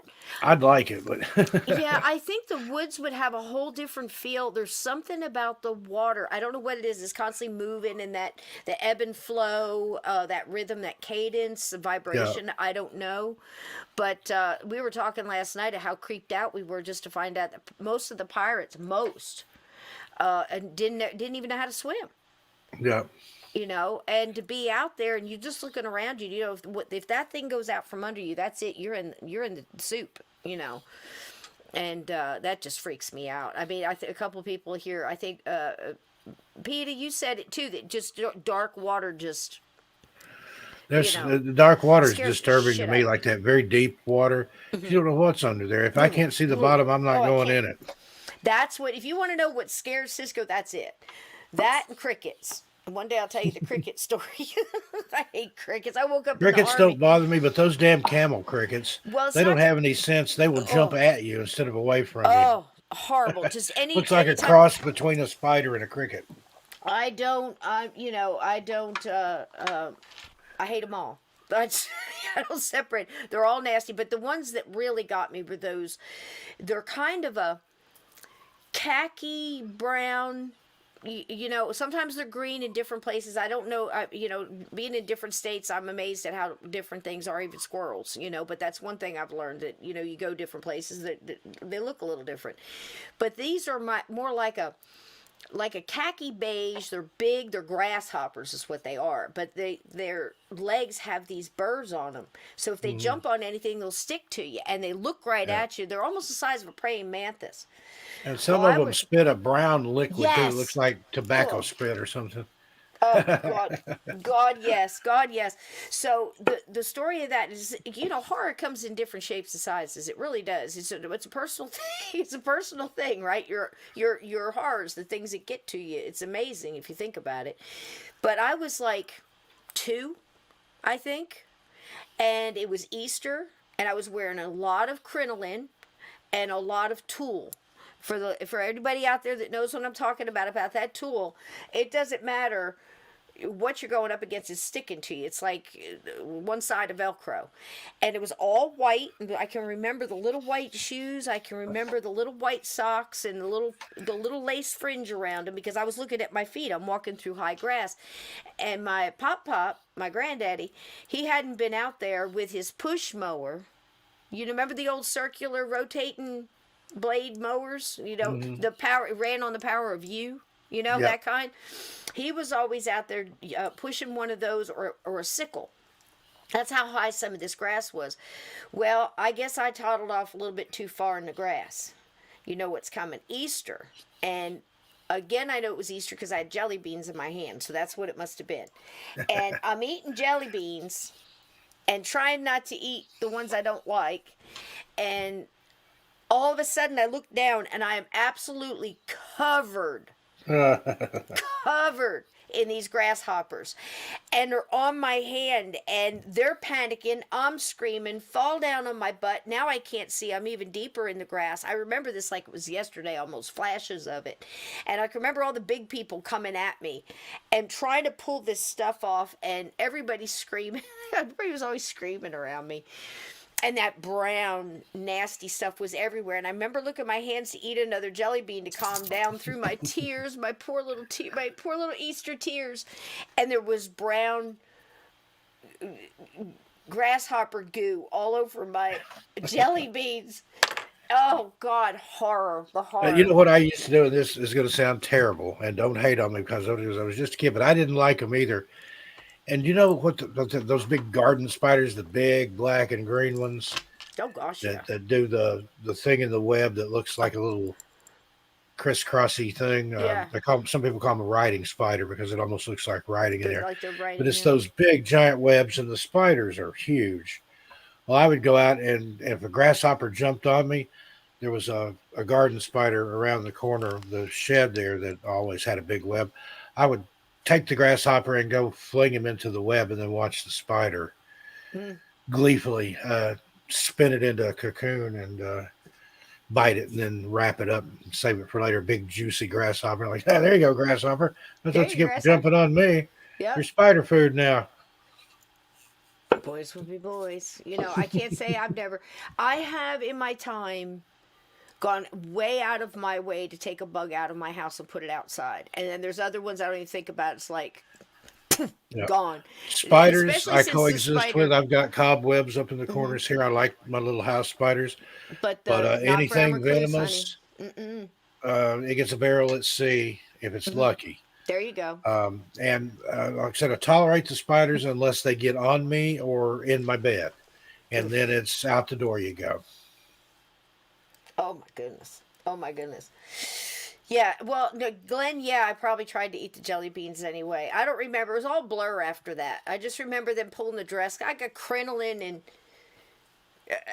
I don't know how to express wearing multi-layered crinoline and you know how they used to make the Easter dresses back in the 60s? You go all out. I probably had a hat and everything, matching purse. I mean, that's just what you did back then at 3 or 2, you know. But yeah, I just remember a whole lot of brown tulle going over my head and mom screaming, grandma screaming. Good Lord, my grandfather was probably the kind screaming of at spider that I'm talking about. Oh, there you yeah. can see it in comparison to the man's hand, and then in the web, My see, goodness. it looks like it's trying to looks write like it's something in there. writing. Yeah. It Well, does. the one that lived by our house got fed lots of grasshoppers. Is that Tennessee pretty much? Because I Yeah. thought I was thinking of something else. I had never seen that one before. We used to get banana spiders in Alabama. You'd go in your house off your deck. You'd walk in your door at night, come out in the morning. There'd be a spider web as big as a Volkswagen and a big old banana spider, you know, the size of a, oh gosh, I guess, you know, about 4, 5, 6 inches almost. You know, that's not legs. That's what the mass of it looked like. The legs would, of course, stretch out further. Hard black and yellow. That's why I guess they called them banana spiders. I don't know. But anyway, no, grasshoppers. Another nice picture of them. Oh, okay. But yeah, you. they like grasshoppers. You I can keep 'em. attest to that fact. You can keep them. Yeah, I think like it's funny how everybody's got something, but I think the lighthouse thing has always been like just so, I don't know the right word for it. It's not really, it's foreboding, but it's even more so. It's the solitary of it. There was a horrible movie, and I highly recommend if you see it or see a poster for it, if it's coming on, do anything else but watch this movie. But it was called The Lighthouse, and I think it was, it's horrifying. Sean G says he's seen those spiders plenty of times in East Tennessee. Yeah, that's so that's right up probably, there all over the place. You go out in the fields and stuff. They would build a web between a tree, so they could probably catch a small like bird. The writing? You'd still see it would still look like the writing, or was it a bigger web with that in it? Like, yeah, okay, it would look like writing, but I can't imagine why I didn't see it in Alabama. Maybe I was too busy looking at the banana spiders and stuff, but yeah, but don't watch that movie. I think it is called The White House. I think Willem Dafoe is in it, and I can't remember the other guy, but it's the most depressing, dark, stupid thing I've ever seen, and I kept waiting for it to get better, and I just should have just backed it, went with my intuition, but it captured that gosh, chat, what's the word I'm looking for? It's just this solemn kind of sadness, and I think there's a slow kind of circling very slow into this insanity of the loneliness, the rhythm of the waves. Some people get a lot out of that, but if that was all you had and it's echoing inside of this either that, like something like this ghost ship on this metal, of course it's going to be echoed like crazy, but I think you also get that in lighthouses. And in the old days when they used to just drop you off and you had so many months you had to do and your rations and I don't know, there's got to be something to that driving insanity of silence, or whatever, not being able to talk to people. Oh, that's funky. What's that? That's a spiny orb weaver, and according to this, they're found everywhere from California to Florida. That looks like Wow. a Michael Myers hockey mask with devil horns or something It on it. does. That that looks like something, if it bited, would hurt or burn at least. And yeah, I don't think. And then here's I guess this one's getting ready for Halloween. He's orange and black. My But that goodness. that don't even look real. It's like, get that away If you from me. show I me, don't- I'm telling you what. If you pull up a picture of a grasshopper and show it to me, this podcast is over. This episode will be done. Good night, everybody. No, but it's little things like that, and I think it makes you wonder how many things as a child happened to us that caused a phobia in our later life that we don't even remember. I barely have flashes in that, and I think I held on to it because my grandpa was the one who saved me and picked me up. So you remember that kind of love, especially, when you lose everybody at 12, you look back at the people who did love you, weren't alone, and I think that's what traps that memory solid. And that was Steve. one of the things about having older parents. Yes. My only sibling, an older brother, he was 17 years older than me. I was a late in life unexpected baby. By the time I was 10 years old, I'd been to more funerals than I'd been to kids' birthday parties. And especially my mom's family, that was like a social event. Mm-hmm. Somebody died, they'd all go to Weaver's funeral home there in Knoxville on, can't remember the name, Oak Ridge Highway, I think. The smell of flowers, I'd yeah. see all these, people that was related to or that knew the deceased. And it was a big time for me. They had a lounge downstairs with a Coke machine and pictures of these old horse-drawn hearses and stuff on the wall. I love it. Me and my cousin Bart would go hang out down there. He was a little bit older than me. Bad Bart, they called him. He found a room down there where they had like the models of coffins to show people so that they could pick one for their loved one. He was getting in them and raising the lids and stuff. And one of the workers there chased him out of there. But but that's fun memories at the funeral home, no less. fun. Yeah, being that now I'm doing floral design and I've done so many things, guys. It's like, didn't she say she used to be a bartender? Yup. Didn't you say she used to be? Yup. All are true. It's all connected. But you know what it's connected to? Paying bills. I'm sure there's many of you out there, we're all in the same boat, in a lot of ways. But somebody here said something about, I wanted to catch it because it just gave a different flavor to it. Same. It's still ice cream, it's just a different flavor. And I can't remember who it was. I'm sorry I missed it. Sometimes this goes fast. Talking about repressed memories that are causing, phobias and stuff. That's, you got me thinking about that because, like I said, grasshoppers, you do these crazy things that nobody wants to do and says you're absolutely nuts for sitting in a house. Lindsay, you can attest to this. Any paranormal investigator, you're in there to do something and you're sitting in this dark cellar, or like these people that go in these rooms, they'll say, well, we're going to the insane asylum and I'm going to put myself inside of the what do you call it, the tray, where they slide keep the morgue or whatever, and I'm going to sit in there. I'm like, what are you, crazy? But they don't seem to fear it. Their mindset is in something else. All these people that do things like that would scare the heck out of people. I would never do that. I would never put myself in a room like that just to, but I have been in places where I'm doing the same thing. I just don't feel like it's that because I'm walking in, I'm on a mission. I'm here to take that thing, and you're focused, your adrenaline's up, you're on. All the switches are thrown on and you're just doing that. But to think of a little, listen, I'm going to tell you a story, and there are people in this chat they can swear, they can tell you this is true. There was a cricket that got in my house in Tony, Alabama. Now, we're out in the field. When they used to bush hog fields, everything would run out of the field. It looked like the scene in Bambi with the wildfire. Everything ran that way. and it would all scurry and try to find a new place, and it was horrible. So sometimes we get field mice in, and we had one of those nights where I had everything sealed in the house, but there was this one place up through the water heater about that big where all these field mice started popping out like they were on sale, white sale at Macy's. I don't know, it was just crazy. They were just coming out. And that's where I had my laundry room, and I went to throw my laundry, something in the laundry, and I opened the door and I see these like, oh my God. Now at the time I was running like a no-kill shelter. I used to take all the the lost hope animals home from PetSmart, and I would try to find them homes where they would be cared for and loved, right? And I had quite a few kitties, and I had my dog Oso. And I opened my bedroom door and I screamed to my sons, "Get all the mousers, there's mice coming up through the water heater." And here I've got boys scrambling. They had company over. There was always company at my house, their friends and stuff.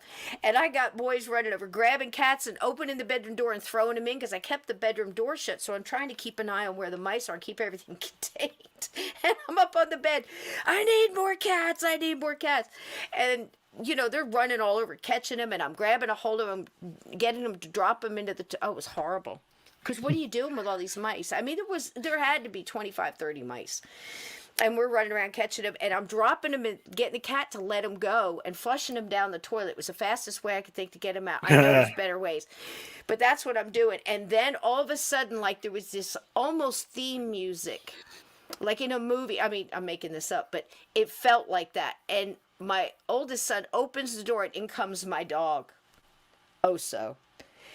He got 16 all on his own. And he held the record, and all these cats, But it was so funny. And I'm like, let it go, let it go, let it go. We're flushing his face. Oh, God, it was horrible. The other one was when I woke up the first day on tactical bivouac. And you have to, when you put up a tent, and it was 2-man, you dig a ditch around so if it rains, you don't get wet. And they're like, don't touch a tent, don't touch a tent. It's a long story. If you're ever in the military, you know what I mean. Because if you touch it, it's going to leak. If you leave it alone, it won't. And we were all sick and having fevers and stuff and helping each other on guard duty and trying to get through it. And it was raining and it was just miserable. And it was just a great day for training, And they had let me sleep, and somebody pulled my guard duty for me, my best bud, because I had had a fever. And they're guarding, and they forgot. And somebody touched the tent. Now the tent's leaking. And the only dry spot was me. Grasshoppers. It happened again. But now I'm a soldier, and I can't freak out. I'm like, just get him off, get him off, get him off, get him off, get him off, get him off. It was like that scene in Stand By Me when they came out of the lake and they had the leeches all over them. It's just get it off, get it off, get it off, get it off. That's what it was like. Horrible. Blue Crossroads had asked me to go if I ever got close enough to one of those garden spiders for them to shake their web at me. Yeah, if you got a little too close, he was like letting you know, hey, there's a web here. I put a lot of work into this. Don't run into it. Don't tear it down. You're too big for me to eat. Back up. I always felt they would bad. like kind of jump and make that web shake to get you to back off. That's incredible. Nature is absolutely amazing. Absolutely amazing. And that's why so Native they Americans could follow see them you so much. and recognize that that's too absolutely. big for me to eat, but I don't want it to tear my web down. Yep. I mean, I think I jumped back. I'm by no means, athletic anymore, but I had a wasp land one time and then just turned around and looked at me. It was the freakiest thing I ever seen. I've had some evil shit look at me before, but that wasp, man. And I was but the thing is I was fighting with my husband that day, so I did what every brave soldier would do. I went total female, and I pushed him in front between me and pushed him at the wasp, and I ran the other way. Totally deserved it. Absolutely deserved it. Oracles will be on Cassie. Yeah, we just got back this morning. Great. How'd your show go? I sent everybody over there and told them to check it out after the show, or they could go now. And, we're all family here. I hope it was a great show. She's doing, taking a whack at true crime. So it ought to be very interesting. We're always interested in the mysteries and stuff. But something I'd like to say about the spiders, and I'm so glad you got back here tonight. No, we got to go. It's getting late. But, it's nothing like family going out and coming back home again healthy and well and smiling. Stories from the road. The road stories are always good. Great. Whether it's a golden toilet in a field or somebody stomping a turd down the drain or or an old Bigfoot or a or big a old tree big enough. Yeah, that one got there. There's Sandy and Mulder giving Mulder. the He's like stink eye. he's kind of he liked her. He wouldn't. Yeah. He's kind of like, hey baby. Yeah, and I And then love there that he one. was just like, hurry up, take the picture, get me off this rock. That's my And favorite. somewhere I had one of him just stand up there by himself. Oh, did you? I didn't get that one. I love that one. But, That ought to be your Christmas card. And that's a Bigfoot. Where? where? I That's don't see great anything. stuff. That's great stuff, man. Yep, there it is. He's home. He's good, and now we'll get him to go out again. Now that the bug has bit you, do you think? Yeah, you're we're already Stay planning our with the next theme, didn't I? foray. We're probably going to do something in the Pacific Northwest. Going to go up and check out Mount St. Helens, Ape Canyon, the Ape Caves. Maybe head over to Mount Rainier, that area where there's a lot of missing people. Olympic National Park, a lot of missing cases there too. Mount Hood here in Oregon. There's always places where Right. people disappear. Well, there's places here too, my friend, and we're going to get you this time. See if we can't get you down to Gettysburg. If not at the Bash, we'll plan another. When thing. is that? May? No, well, I'm going in. We're going in May for Rob Guttrow at the Hoover House at Waynesboro, Pennsylvania. A bunch of us are headed up there to get Rob to walk through that house. It ought to be an amazing thing. I can't even imagine the things that'll happen. That we'll get to learn. But the Bash, I believe, is the end of August. I want to say in the 20s. 26, 28, something like that, maybe in August. So we got some time to talk about it, and talking about Sir Bowden too. But I think if we go, we try to make it a little bit earlier than go, because once you hit that Bash and you hit that ground running, I mean, there's rock bands and motorcycles and Hell's Angels riding for vets and all kinds of wonderful stuff there going on, and you just get caught up. So maybe we'll do a day before and just walk the battlefield solemn with some of us and go pay our respects and see what happens there. Because with a group of us going, I'm telling you, something always happens every 5 minutes, Yep, and we'll stay indeed. together and we can keep that light around us. We're going to be just fine, and maybe we can help a few because we'll have the right intent, But I'd also like to say, for everybody suffering tonight, I didn't ignore it. I saw it go by. There's a lot of people here in pain tonight. They're suffering. Aunt Edna's not feeling good. She's having trouble, high blood pressure and her heart. And I know that Be Kind and Are You Kidding Me? And some others mentioned in here that they're hurting. So let's just send them some healing vibes. Get well, people. Laugh. Has there been any report on? I haven't seen any. I've Dragon. been watching. I have been watching. Thank you for the subscribe. And yes, honestly, you don't have to donate here if you want to. I've got a PayPal. Some have quietly, and I thank you kindly for that and your kind words. I'm getting care packages. Jackie, again, thank you so much. Meant the world to me. And, now we can send stuff to each other back and forth. And it's just the kinship that you find. And, Steve, it's all because of you. And I think if we go back even further, it's Zariah. And I'd love to get him on here one night. He did a wonderful. Didn't he say he'd come on? I think he did. Oh yeah, didn't he? it's just so doggone busy, and he's gets caught up. And I'm trying not to schedule too many people in a row because I'm trying to bounce some other things, and I never want to say I can't do it. You know what I mean? So I'm just trying to get it all together. I'm trying to do this right first. I'm learning still about the tech and things like that. So, but anyway, that's the plan. So getting together is the best thing. We could all give each other hugs now, but boy, one in person, you just can't beat it, right, buddy? Yeah. And I still got to give you one. Yep. Indeed. Absolutely. But we'll make sure you can bring Mulder and everything else, and I'll introduce you some great people and great stories, and maybe we'll make some new ones of our own, right? Yep. And yeah, Glenn Dennison, Where Did the Road Go, Soraya? That's how Cisco and I met each other, was through him. She'd sent him some stories, and he'd contacted me. I'd been on his show. He said, I've got somebody here I think you'd like to talk to. And we exchanged phone numbers, and I don't remember who called who, but it was on a Sunday afternoon. We talked till after dark. We talked about 7 hours, I think, the first time, just trading stories back and forth. And, Absolutely. I mean, there's been times when you and I have talked on the phone and I've almost passed out afterwards because I was just, but you just feel so, when you find that kinship, there's special people in your life that come through. It's like I say it all the time, 5 people you meet in heaven, and sometimes, it's the 5 or 10 you meet here on earth that really make all the difference, and they're not always the ones you think are going to be. It's those special ones, and you're definitely one of them, buddy. But for sure, Same. Zariah, if it wasn't for him, I wouldn't have a book, wouldn't have a podcast, and I wouldn't have met Steve. So Zariah is pretty special in my book too. And you want to talk about some ideas? I mean, that is a mind right there that just you think you got it all figured out, and then Zariah said, "What about this?" I'd like to get him and Donnie Cho on the same show and just let kick them back and just watch what happens. just let them go at it. You know, that might not be a bad idea, Steve. Yeah, I'm kind of thinking I'd be all that for would it, be and so great. would Donnie. Yeah, because we'll learn some things that night. That's a night I just sit back and I'm just learning. And I'm learning a lot from these older shows, and I'm glad you guys enjoy them. And I thank you so much. And I really mean it, you know, for everybody in pain. Please look into, just give Pamela Locke. We gave her email. She was a couple Sundays ago. Most of you were here.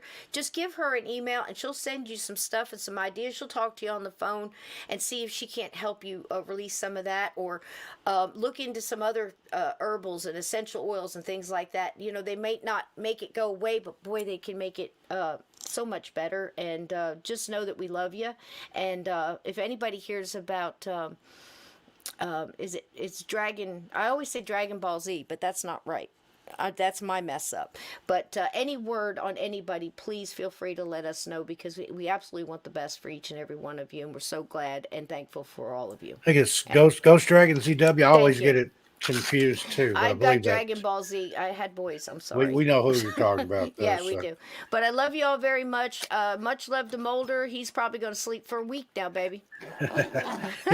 he's happy to be home, but not by much. I don't think he had a big time. He had a big time. He liked all the attention. He's big stuff. He's a big deal.